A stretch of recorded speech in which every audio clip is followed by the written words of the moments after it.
চন্দ্রেশ্বর খালকে সম্প্রসারিত করে শিলাবতী নদীর সাথে সংযুক্তিকরণের যৌক্তিকতা কি?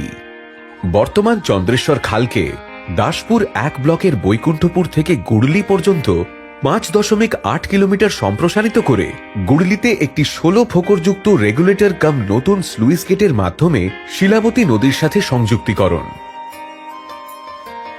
এই শোনো শোনো শোনো, আমাদের এলাকায় কি খুব বড় ধরনের কাজ শুরু হচ্ছে? সে কি, তুমি জানো না? চন্দ্রেশ্বর খাল সম্প্রসারণ তো শুরু হয়ে গেছে। ও, তাই এই সম্প্রসারণের ফলে আমাদের মতো এলাকার সাধারণ মানুষের অসুবিধা হবে না? এই সম্প্রসারণের 5.8 কিলোমিটার অংশ প্রধানত কৃষি জমি। উক্ত পথে বাড়ি, দোকান বা অন্যান্য পরিকাঠামো সবচেয়ে কম। কাজেই এই সম্প্রসারণের ফলে সাধারণ মানুষ এবং ছোট ব্যবসার সাথে যুক্ত মানুষরা সবচেয়ে কম ক্ষতিগ্রস্ত হবে। ক্ষতিগ্রস্ত ব্যক্তিদের সরকারিভাবে ন্যায্য ক্ষতিপূরণ দেওয়া হবে। এই সম্প্রসারণের ফলে পাশের জমিতে জল উঠে যাবে না? সম্প্রসারিত 5.8 কিলোমিটার অংশের আশেপাশে দাসপুর 1 ব্লকে খাল ছাপিয়ে নদীর জল পাশের এলাকা প্লাবিত করার কোনো সম্ভাবনা নেই, কারণ শিলাবতীর সাথে সংযোগস্থলে প্রস্তাবিত 16টি রেগুলেটর কাম স্লুইস গেটের মাধ্যমে প্রয়োজন মতো জল প্রবাহ চন্দ্রেশ্বর খালে প্রবেশ নিয়ন্ত্রণ করা হবে। খালের বহন ক্ষমতা থেকে বেশি জল কখনোই চন্দ্রেশ্বর খালে প্রবেশ করতে দেওয়া হবে না। ফলে পার্শ্ববর্তী কৃষি জমিগুলো জলে ডুবে যাওয়ার কোনো সম্ভাবনা নেই। এই সম্প্রসারণের ফলে এলাকার বৃষ্টির জমা জল বেরোবে কিভাবে? দাসপুর 1 ব্লকে এই 5.8 কিলোমিটার সম্প্রসারিত খালের আশেপাশে এলাকায় বৃষ্টি হলে ওই জল খুব সহজেই নিচু জায়গাগুলি থেকে এসে খালে পড়বে, যার জন্য খালের বাম পাড়ে নির্মিত হবে 8টি নতুন স্লুইস ও ডান পাড়ে নির্মিত হবে 11টি নতুন স্লুইস আর ওদের সংযুক্ত নালা। এই সম্প্রসারণের ফলে নিচু অংশের এলাকার জল বেরোবে কিভাবে? গুড়লি থেকে 5.8 কিলোমিটারের মধ্যে চাঁদপুর, ঝুমঝুমি, সুরনারায়ণপুর মৌজার নিচু অংশের জল কৃষি জমিগুলি বর্ষাকালের বর্ষার জলে ডুবে যায় এবং দীর্ঘদিন জল জমে থাকে। নতুন খাল খননের ফলে নিচু এলাকার জমির জল এই খননের মাধ্যমে অতি সহজেই নিষ্কাশিত হবে। চন্দ্রেশ্বর খালের অতিরিক্ত জল রূপনারায়ণ নদে কিভাবে ফেলা হবে? চন্দ্রেশ্বরের উপর বর্তমান 16 ফোকর গোপীগঞ্জ স্লুইসকে প্রায় দ্বিগুণ আকারে সম্প্রসারণ করা হবে, যার ফলে কোনোভাবেই শিলাবতী থেকে আসা জল চন্দ্রেশ্বরের মাধ্যমে পাশের দুই দিকের মৌজাগুলিকে প্লাবিত না করে সরাসরি রূপনারায়ণে নিষ্কাশিত হবে।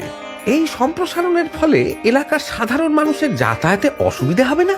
খাল খননের ফলে বিচ্ছিন্ন রাস্তাগুলির সংযুক্তিকরণের জন্য 9টি নতুন পাকা সেতু নির্মিত হবে, যার মাধ্যমে দুপ্রান্তের মানুষ যাতায়াতের জন্য ব্যবহার করবে।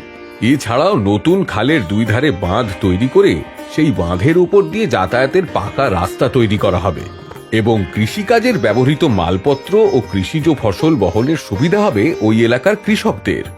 এর ফলে ঘাটাল পাঁশকুড়া রাস্তার বৈকুণ্ঠপুর থেকে দাসপুর কেশপুর রাস্তার ডিহিচেতুয়া পর্যন্ত সংযুক্ত থাকবে। সরকারের পরিকল্পনাটা বুঝতে পারছো তো? হ্যাঁ, সেটা তো বুঝতে পারছি, কিন্তু গুড়লির উপরের এলাকার মানুষের কি উপকার হবে?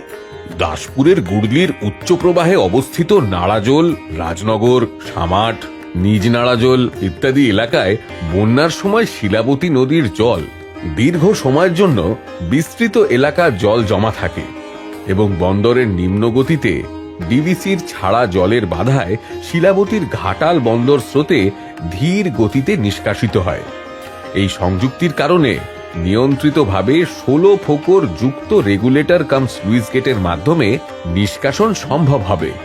ফলত উপরোক্ত এলাকায় শিলাবতীর জল থাকার সময়সীমা অনেক কমে যাবে এবং উপরোক্ত এলাকার শিলাবতীর জল, যেখানে গুড়লি থেকে ঘাটাল বন্দর স্রোত বরাবর গোপীগঞ্জ পর্যন্ত 45 কিলোমিটার প্রবাহিত হয়ে রূপনারায়ণ নদে নিষ্কাশিত হয়, সেখানে এই সংযুক্তির ফলে মাত্র 20 কিলোমিটার প্রবাহিত হয়ে রূপনারায়ণ নদে নিষ্কাশিত হবে। তার সাথে এই সংযুক্তিতে অনেক কম দীর্ঘ স্রোত বা পথ অতিক্রম করে একই উচ্চতায় নিষ্কাশিত হবে। ফলত নির্গমনের প্রবণতা যথেষ্ট বৃদ্ধি পাবে। সুতরাং অনেক কম সময় ও কম দূরত্ব অতিক্রম করে অধিক গতিতে উপরোক্ত এলাকার শিলাবতী সংলগ্ন জল জমে থাকার প্রবণতা অনেক লাঘব হবে। এই সম্প্রসারিত অংশের জল প্রবাহের সময় উভয় দিকের পার্শ্ববর্তী এলাকার বর্ষার জমা জল উচ্চতার পার্থক্যের কারণে যখন খালে ফেলা যাবে না তখন কি ব্যবস্থা থাকবে?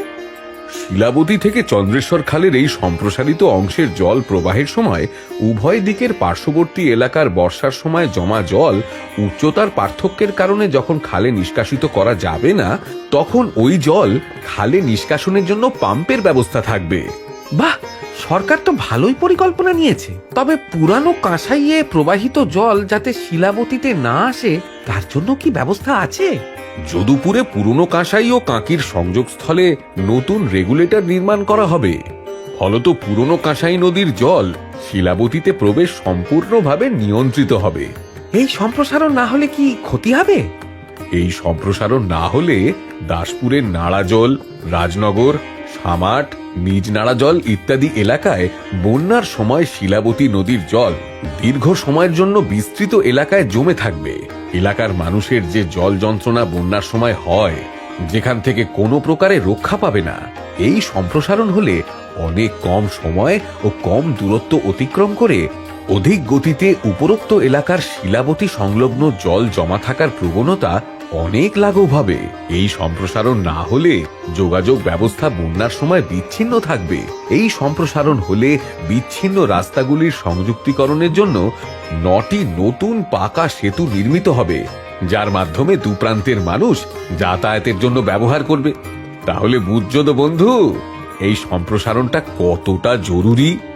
সত্যি তো, এই সম্প্রসারণ তো খুবই জরুরি এবং এতে শুধু আমাদের ভালো না, সবার ভালো।